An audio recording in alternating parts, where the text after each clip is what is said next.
Hey, you guys, time for another book review. Now, this, you're going to think this is kind of hilarious, but I actually chose this book. It was another one that was free on Kindle Unlimited, and I was like, wow, the name of that author, Gemma Amor, that sounds really familiar, and I kind of heard a lot about this book. Like, I saw the cover around a lot, and on a bunch of other booktubers' channels, and after I read the book, and then I was like writing notes about it and everything like that. And then I realized, oh yeah, I've already read one of her books. Not this one, obviously, that would be really stupid.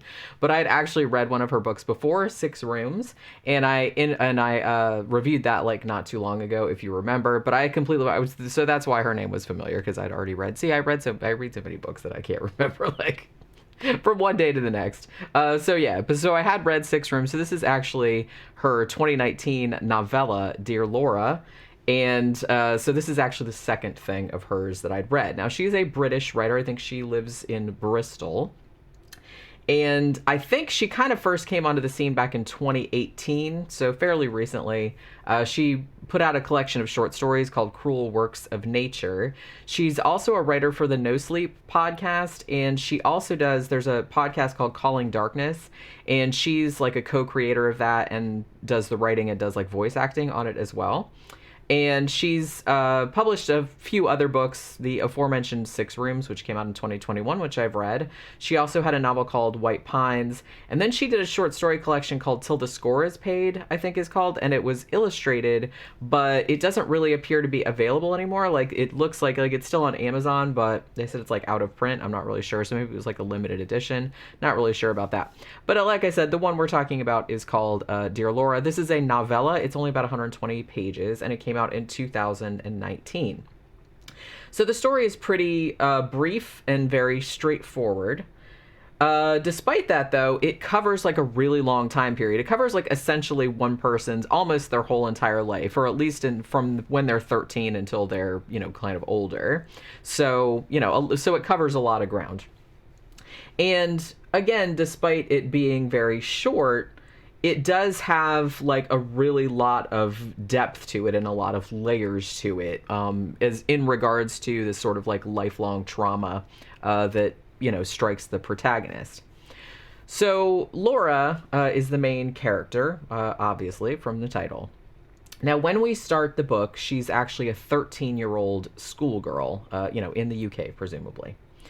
Now, her best friend is this boy named Bobby, who's 2 years older than her, so he's 15, and she's known him pretty much all her life. I guess like their families are, neighbors, and so they kind of like grew up together, and her families like know each other as well.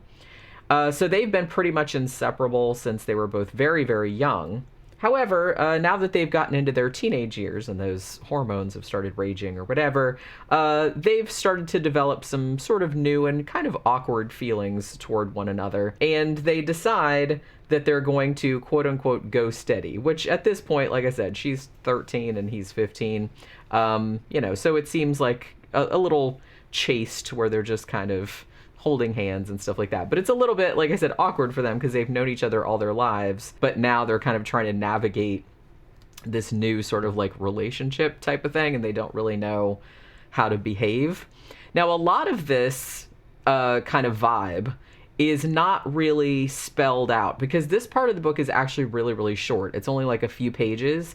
So a lot of it is conveyed through suggestion and stuff like that. So it's not really like gone super into, but that's kind of the thing about Gemma Amor's writing, is that she conveys a lot with like not a lot of words, which I think is like really good.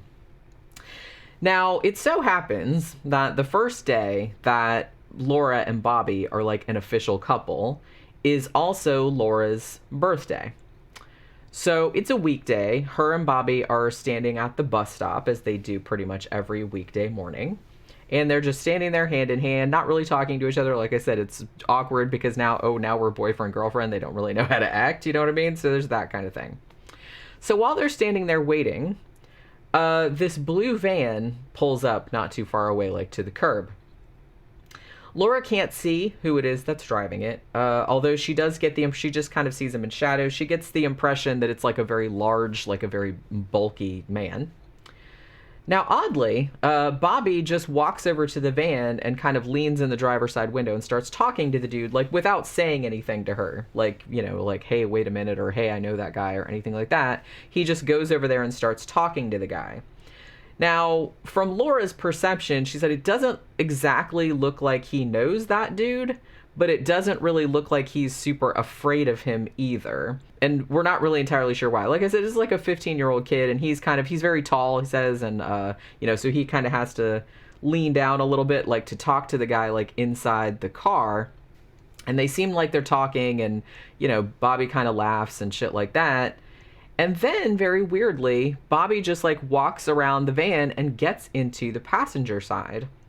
So obviously, Laura is just kind of like looking at him like, what the fuck, bro? Like, what are you doing? Like, where are you going? And she finds it very weird that Bobby doesn't, like, look back at her. Like, he almost kind of, like, looks down in his lap and, like, he won't meet her eyes. So she's just, like, standing there going, like, what, where are you going? And he doesn't ever answer.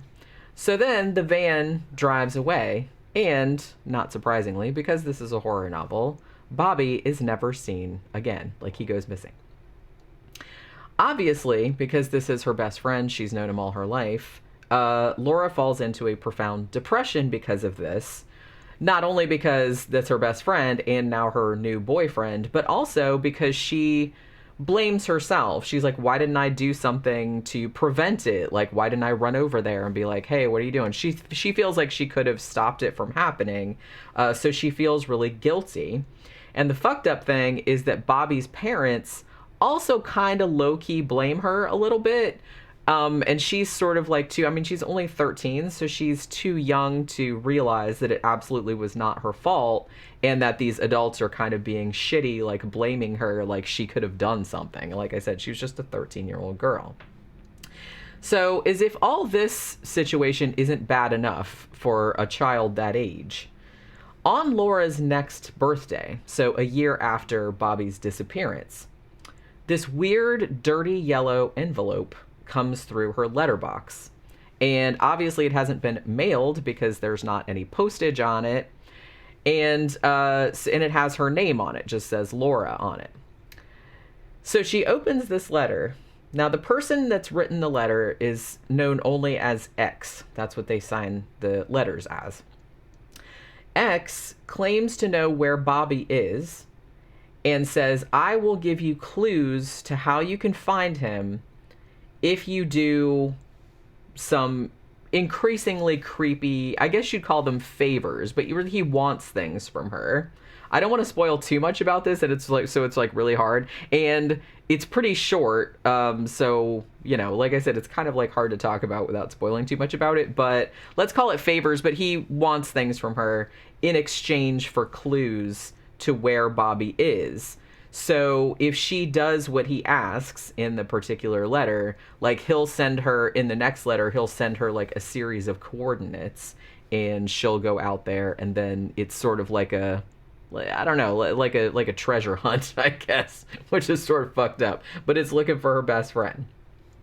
So the rest of the story kind of goes on in this same way. So every birthday she gets another letter, like another yellow envelope, and Laura at this point is just every year is becoming more and more sort of like traumatized and beaten down by the increasingly skin-crawling requests that this dude is making.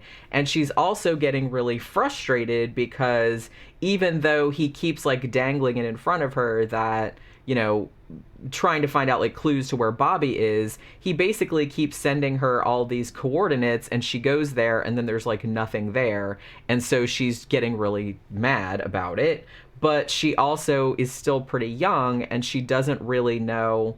I mean, the thing about it is that X kind of like threatens her, and it becomes clear later on that he's actually watching her. So he's basically like, you know, don't go to the police or you're going to regret it.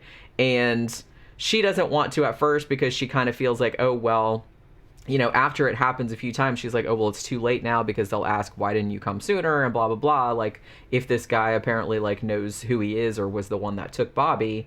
And so she's afraid that she's going to get in trouble. And it almost, as the story goes on, they always sort of develop, like I said, this spans like a really long time period. Like it starts when she's 13 and ends when she's probably like in her late 30s, and then like jumps ahead to when she's like an older woman. Like I said, I can't spoil too much about it because like shit happens after that. But it's almost like this weird, I want to call it sort of like grooming, but it's also sort of like this symbiotic sort of like dependency that develops between X and Laura. And as I said, he's not bullshitting, like he is actually watching her, because one time when she gets a little bit older and, you know, kind of, you know, grows a pair of ovaries and says, I'm going to take all this shit to the police, because he sends her some like absolute evidence that he was the one that took Bobby. And so she takes all the letters and everything, and she's going to go to the cops, and basically he like attacks her. So he's like following her around. So she knows that she can't really, you know, and he seems to find her like wherever she goes. So she can't really like go to the cops, or something bad will happen. So as I said, the tale is like it just pretty much goes on like that. And it's pretty direct. It's about 120 pages. Now, what it does, the story sort of alternates between the present day, when she's, I think, in her maybe late 30s or early 40s, and she's going out to one of these clues or one of these locations that the guy has sent her, you know, like he does every year. And then, so it'll be a chapter like that, and then the next chapter will be like a flashback, like going back to when she was younger, and like one particular thing that happened, like when she was 13 or when she was 16 or whatever. So it kind of like alternates like that, like pretty much through the whole story. And then the last few pages kind of like jump forward in time and sort of wrap everything up. Although it does leave a few questions unanswered, which, I don't know, it kind of bothered me a little bit, but then I was like, well, I guess it doesn't really bother me a little bit, because in the universe of the book, her character, we see everything from her perspective, and, you know, if it was just her, she wouldn't know, you know, a lot of the things that I was just kind of like, well, what about this, and how did Bobby know that guy, or whatever, you know what I mean? So she wouldn't have known that, so the reader doesn't know it either. So it does leave a few questions unanswered, but it does wrap up a lot of things at the end. So overall, I found this like a really compelling, very powerful read. And the way that the main character, Laura, just kind of gets into this horrible, like, spiraling despair, because she kind of feels like she wants, I mean, she pretty much knows that Bobby is dead, but she has this compulsion to find his body, or like find out what happened to him. Like she can't let it go, because she blames herself still, because it happened when she was so young. And so just she gets more and more like wrapped up in this like fucked up relationship with this guy that keeps like sending her these letters and asking her these like really creepy things, like to give him these creepy things. And so like kind of her downfall, and like how her pretty much entire childhood and early, you know, her young adulthood has been pretty much fucked up by this dude. And it's like, and he's just casting a pall over her entire life. And so this like really fucked up, like, again, like this really sick relationship that develops between the two of them. So I thought that was like really, really good, and like really traumatic and creepy. A lot of the trauma and emotion in this is like really, really deeply felt. And as I said, Gemma Moore is really good at conveying a lot with not that much text, you know what I mean? She gets across kind of a whole ocean of emotions with just sort of like a sentence, you know what I mean? So I really, really liked that. So even though this is really short, there's a really lot of stuff going on beneath the surface. I will note there were a couple of, because here's, I'm going to put on my grammar Nazi hat here. There were a couple of like grammatical things that it didn't like take me out of the story, because they were fairly minor, but I noticed them because that's how I do, because I'm like, I have grammar OCD. One of them in particular, because I wrote them down, I was like, oh, I don't usually do that, but this one is just kind of like, I don't know, it bothered me. There was one point where she meant to say like a hanger, like a clothes hanger, but she spelled it like AR, like an airplane hangar. So there was that. And I don't know if that was her, if that was an editor. I don't really know what it was. So there was that. And then there was one place where it was supposed to say septic, like a wound had gone septic, but it said skeptic instead, like with the C, which is the British spelling. There was also one place, and this kind of bugged me, because Laura, when she gets older, she actually works in a grocery store, like stocking shelves at night, because she doesn't really like to be around a lot of people. Because of this kind of ongoing secret that she has. So she doesn't really like to hang out with people because she's afraid that they'll find out what's going on. So that's kind of established. But then at the beginning of one chapter, it says she switched to day shift. I can't remember exactly why, because she wanted to be around more people, because she was like, after she got attacked and she was afraid. She's like, she switched to day shift so more people would be around. But then like literally 4 or 5 paragraphs later, it implied that she was still working the night shift. So again, that's, I just think that maybe it could have taken another pass through an editor, but those were really the only ones that I noticed. But like I said, and that's me being like super, super nitpicky, because you know how I do about the grammar and the spelling and everything like that. So it was just like a couple things that I noticed, but overall, this was pretty great, and I read it like really quickly. Like I said, it's pretty short, and it'll just have you kind of on the edge of your seat, kind of, because you're just like waiting for each new letter, and it's like, now what's going to happen now, and just stuff keeps escalating. So it's like really, really good like that. So if you're looking for something just like a really quick read, it's kind of psychologically fucked up, because this kind of like weird symbiotic relationship sort of develops between her and this person that presumably took her best friend and boyfriend. And it also has kind of like a strange like poignancy to it, because of the complete like loss of her youth, I guess, loss of her youth and innocence, and the fact that she can't escape the trap of like this relationship with this person, just because she can't let it go, that she has to find out what happened to Bobby. It's just not, she's just not going to let it go ever. So yeah, I would definitely recommend this. It's, if you have Kindle Unlimited, you can read it on there for free.